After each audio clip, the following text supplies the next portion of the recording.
You good, Joel? I'm good. Okay. All right, Coach, we'll go ahead and get started. Yeah, obviously big week. Excited to be coming back home, playing against Miami. Rivalry game, obviously a lot at stake. Obviously on top of that being homecoming week and coming back home after two really exciting wins on the road in MAC play. Guys are fired up. Obviously today was our first day back out on the practice field again, and obviously really focused on having a great week of preparation. I guess from the Miami standpoint, I know it's a rivalry game, but it's a little more personal, knowing that's the one team that kind of got you guys last year. There you go. There's no question, obviously, it's a rivalry. When I was here as a football player during my playing days, that was made crystal clear from the time I entered this football program, and it's still that same way today. And I know my last game on the field, ever having an opportunity to play against Miami as a player, was here. We won that game 21-0. And that was en route to being able to win a MAC championship in 1993. And so obviously last year we opened up the shortened season, if you will, on the road in Oxford. Didn't go our way. It was disappointing. That still doesn't sit well. I know the year was special. Certainly doesn't sit well because there's a trophy at stake. It's the Redbird rivalry, and that's important to us. That's important to our program and our guys. Everybody in our program, all 120 plus, including the staff. Everybody else. Everybody knows how important this game is, and everybody knows crystal clear about the rivalry. Yeah, and last year, I know there was that late turnover that kind of swung that game, but the past 3 weeks, I mean, you guys offensively have been real clean. I mean, what's kind of led to that? And then defensively also kind of pick it up and get turnovers. Yeah, I think to start with as well, we won the turnover battle the last 3 weeks. We've been obviously guys have done a good job with ball security. Drew's done a really good job decision-making wise. The guys up front, we had a few injuries to start the season out, but you could see the confidence level growing. You could see the continuity growing. You can see experience showing up, now that guys get more and more snaps under their belt. You can see the comfort level. They've been exposed to more. They've seen more. They've been in some battles in the MAC West. They know what that's like. And so I think it's just, a combination of a lot of those things, but we're playing really good, complementary football. When the offense needs to make a play, they've done a good job with that. When the defense needs to make a play, they've done a good job with that. When the special teams needs to make a play, they've done a good job with that. And all of our guys are bought into, whatever that formula is for that game. The most important thing is to come out with a win for the Cardinals. And, that's been different ways, different formulas over the last couple of weeks. And, obviously it's on to the next one, though. As soon as you celebrate that moment together in the locker room, you get on that bus, you come back home, and, how quick can you clean up your mistakes the next day? How quick can you address those with your team? And then everything is full speed ahead on to the next one. Sure. And then, offensively last week, you guys were about as efficient as can be, whether it's scoring drives or getting into position to score. Do you remember a time when, there was, I think it was like 9 out of the 10 drives or whatever, you guys at least had a chance to score? Do you remember a time where you guys were clicking at that kind of rate? That's a good question. I kind of have a short-term memory that way. I just remember really the game that happened the previous week, and sometimes forget who we played 2 weeks ago or 3 weeks ago or 4 weeks ago. But really, it's just a credit to the players for doing a great job during the period of time there where we maybe weren't executing at a high level, and guys just staying the course, just continuing to work hard at practice with a great attitude, and really, guys just obviously. Doing a great job of making sure they're focused on their job and what do I got to do to help our football team execute, whether it's blocking, catching, running, whatever it is. And then, again, going back to the decision-making piece of it, we've done a good job in the turnover margin. We've done a good job with ball security. And it was good to see, at the end of that football game last week, 19 out of the final 20 plays were runs. So about the 3 minutes left in the third quarter through the rest of the game, it was super run heavy. And, credit goes to the offensive line. Credit goes to Coach Johnson for obviously having those guys ready to go, making sure that we practiced against the looks that we were going to see, and then going out and executing at a high level. What does that do for the confidence-wise? I know the past few weeks haven't been maybe the best on the ground, but to be able to put up 200 yards, what does that do for confidence for the offensive line, the offense as a whole, to say, hey, we can run the ball when we want to or need to? No doubt. Certainly that goes without saying that, when you can run it that way and you can have that kind of a balance in a football game against a good team. That does a lot for your confidence, and that's something to build on. But again, each team, each opponent's a new opponent. Each team has different personnel, and there's certain things from a scheme standpoint that you might do one week that you don't do the next week based on whatever what you're seeing. And there's some schemes that just look more favorable versus a certain matchup. And really, that's where we're at right now. Obviously, it's a new game plan. It's a different week, and we want to continue to build on the things that we're doing well and continue to. Rep those in practice, but yet certainly you'll have a few new additions each and every week.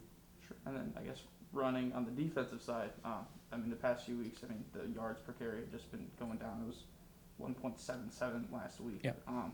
What's been working on the defensive side? Has it just been kind of a confidence building, or what's been working the past few weeks? Well, I think also the emphasis, and when you emphasize that and you start that back in your process way back in spring practice, and you emphasize stopping the run and playing your gap and doing your job, and everybody's responsible. Everybody has an assignment. Everybody has a gap that they're responsible for, and it starts with that.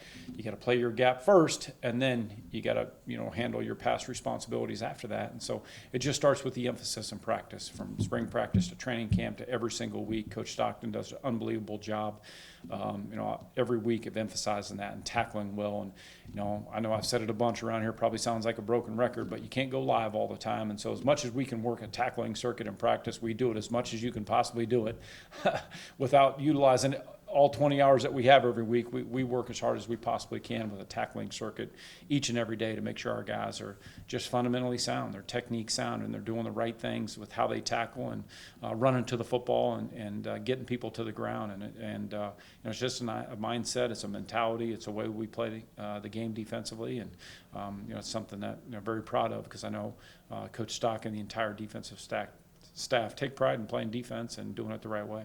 And then the last one for me, I know a couple missed field goals past couple weeks. Is that a concern at all, or how do you kind of keep those guys' heads up? Just got to continue to believe in them. When Jake missed that one there at the end of the football game, he made it, and then obviously it was blown dead before, but he made it, and then he came back the next one. He missed it, but I thought it was awesome. Every one of our guys on the sideline quickly, without nobody prompted, nobody said, just other than, hey, we got you, we got your back. And I think that's just a credit to the team, the maturity level, the leadership on our football team, that we got his back. Everybody's out there every day in practice. We always start practice with a field goal segment there, where we're getting as many kicks as possible and giving all the kickers an opportunity to get some in practice. And it's awesome hearing the guys encourage them and believe in them, and obviously we're going to continue to believe in them. Those are the young men that we have, and we're going to continue to believe in them and feel very confident that they'll respond. Mike, this is outside the lines of the football game itself, but how I don't know if critical is the right word, but how big of a deal is it that this game is a protected rivalry, so to speak, by the MAC, and that and that you added the trophy to it a couple of years ago, and that there are defined stakes beyond just two schools that aren't supposed to like each other? Yeah. That's all I knew as a player. So my approach to it's not really any different now than it was when I was here as a player. When I first came in here, I knew that the very first time we ever played them, I knew what was at stake, and we were going to play them every year. And obviously I know there was a period of time where we didn't, but ever since I've been here, we played Miami every year. And for me, this is a team I look at, and there's different levels of not liking a team, if you will. Every opponent that you play, you don't like them, right? Every opponent that you play, you go through the whole week of practice and you want to do whatever you got to do to beat them. So there's different levels of not liking. And so when it's a rivalry game and it's Miami, that increases the level of not liking who you're going against. And so that's just kind of where it stands. And for me, and obviously respect, that's fine, I respect them, but for me, it's, this is as big as it gets, and this is a rivalry for me and for us as a program. That's something that's so unique to college football, though. I'm sure there were teams in the NFL that you didn't like, quote unquote, but you didn't play for a trophy every week. Right. What's the uniqueness to you about the college game where you have games like this? Yeah. Where I know you're always got that one game at a time and what's in front of you mentality, but there's that something you can circle on a schedule. What's that little extra oomph like to have in a football season? Well, there's no doubt. It's just, that's what, as you mentioned, is so cool about college football. those rivalries within the game, or the rivalries within your schedule or the conference schedule. There's the one team there, everybody's got one or maybe two that you look at, and they're just a little different. They're just a little different in, you know, what is at stake there, and just turning up the stakes, if you will. And so that's really where it stands for us. This is just a game for us that there's a trophy that's been established, the Redbird Rivalry Trophy. That is important to us as a program. And, you know, it's important when you're a competitor. When there's something on the line and you're competing for something, it's important. And, you know, the first meeting that we had, you know, the very next day after we moved on from Eastern Michigan, the very first meeting, just made sure and set out the stakes with our football team, so they knew exactly what we were preparing for, what was on the line going into this week as we start to prepare and get on the practice field. Just your overall thoughts on Miami, what they do well, what's kind of gotten them to this point so far this year. Yeah, I'm obviously a good football team. They're 3-4, but they're 2-1 in the MAC. They've played obviously a tight game against Eastern 2 weeks ago. They had a good win, obviously against Akron this past weekend. I mean, and they had a big win against Central Michigan at home. So it's a good football team. They play good complementary football. They're a team that you're going to get, you know, they're going to play well offensively. They got good balance. They got good receivers. They got good running backs. Quarterbacks' confidence has grown. You know, we saw A.J. Mayer last year. You know, he played against us in the first game when Gabbert was, you know, knocked out of the game there, if you will. And so, you know, he did a good job against us a year ago, obviously. And, you know, he's played a lot of football since that game. And really that was back when it was his first action. And so you could see his confidence growing. And they play good defense. They played good defense. Yeah, you kind of know what they're going to do from a scheme standpoint, and credit them for that, because that's what they hang their hat on. And, you know, you see obviously good football and high execution, you know, from their team, whether it's offense, defense, or special teams, and you know, they're going to be well coached, and you know, obviously it's going to be a great battle. Whatever you guys do. All right, thanks, Coach. Okay, thank you.